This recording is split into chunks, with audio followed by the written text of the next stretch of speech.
അനുദിന വിശുദ്ധർ ഫെബ്രുവരി 17 7 മേരിദാസന്മാർ.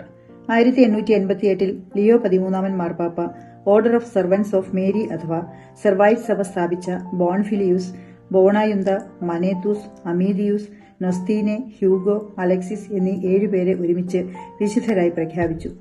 മരിയഭക്തരായിരുന്ന ഇവർ ഇറ്റലിയിലെ ഫ്ലോറൻസിൽ സമ്പന്നരായ വ്യാപാരികളായിരുന്നു. സമ്പത്തും വ്യാപാരവും എല്ലാം ഉപേക്ഷിച്ച് പട്ടണത്തിന് പുറത്തുപോയി പുല്ലുകൊണ്ട് ഒരു ആശ്രമം കെട്ടി അവിടെ താമസിച്ച് പ്രാർത്ഥനയിലും ഏകാന്തതയിലും ജീവിച്ചു. ഭക്ഷണത്തിനുള്ള വക യാചിച്ച് കണ്ടെത്തി. 1234 ഇവർ പരിശുദ്ധ മാതാവിന്റെ നാമത്തിൽ സെർവൈറ്റ് സഭ സ്ഥാപിച്ചു. വിശുദ്ധ അലക്സിസ് ഫാൽക്കോണിയേരി ഒഴിച്ച് മറ്റെല്ലാവരും പൗരോഹിത്യം സ്വീകരിച്ചു. വിശുദ്ധ അലക്സിസ് സന്യസ്തനായി തുടർന്നു. 7 പേരിൽ അവസാനം മരിച്ചത് വിശുദ്ധ അലക്സിസ് ആണ്. 1310 ഫെബ്രുവരി 17 110 വയസ്സിൽ ഫ്ലോറൻസിനടുത്തുള്ള ഒരു ശവകുടീരത്തിൽ 7 വിശുദ്ധരെയും അടക്കം ചെയ്തിരിക്കുന്നു.